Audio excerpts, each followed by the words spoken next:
I started to listen to AM radio and like KHJ, which was like top 40 radio, and I listened to like Elton John and the Sweet, and then I had this little cassette deck, like one of those like dictating ones, you know, they're kind of the rectangles in the front, and I used to make my own tapes of my favorite songs, and that song by the Sweet, the Ballroom Blitz, was like my favorite tune.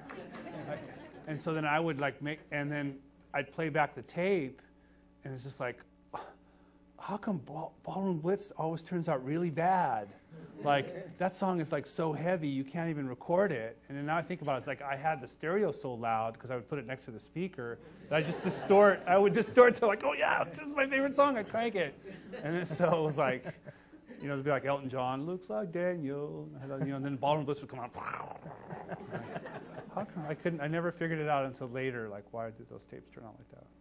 Then I made the jump to FM, and I got into Kiss. I was really into Kiss and Led Zeppelin and Black Sabbath, like all this heavy music. Van Halen. I remember when the first Van Halen record came out, and that was totally hot. And I got into just, you know, like really heavy music. And then I moved to Washington in 1979. I was 14 years old, and I moved to Aberdeen. And the junior high schoolers, they were listening to like AM radio, and they were listening to like Kenny Rogers and whatever's on the radio. And I'm just like, I was so way past that. And I played. And then our math teacher let us play music in class, and so it was my day to bring music. And I brought an 8-track tape of Aerosmith Rocks, and everybody laughed at it.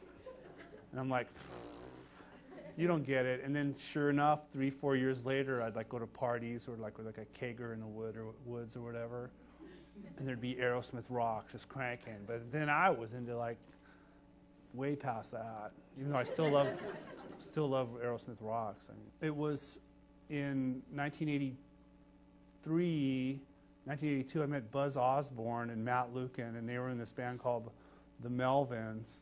And I was working at a Taco Bell, and there was this kid, Bill, who was expelled from Aberdeen High School because he lit up a pipe bomb. It was nuts. I don't know why the heck he did it. He could be in jail for life. He was now. like expelled, which was like Bill Hull was his name, and so he knew these dudes were from Montesano, and so Bill worked at the Taco Bell. And he put a CH at the end of Bell on his hat. It's a Taco Belch on it. And like, so these dudes came in with like, you know, with these like armbands on or kind of like these wristbands, and they were, you know, and they were in like punk rock music. And I've been like, back then there was like a cultural chasm. Like, if you were into punk rock, you were really weird, and you could get beat up, right?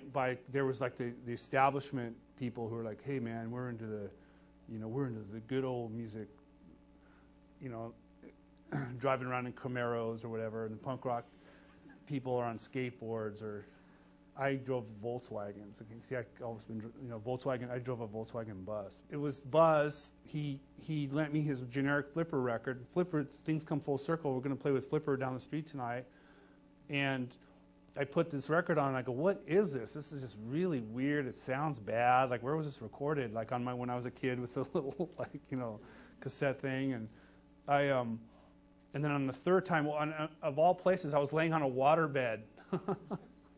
I'm laying on this waterbed listening to Derek Flipper, and I'm like, wow, this is amazing. This is like total art. And I had this epiphany that you know, there's mainstream convention. It's like, yo, the rock band, you need to do this or that. It's like, you can do anything you want. It's just, and you can take it or leave it. And so that was the epiphany about punk rock.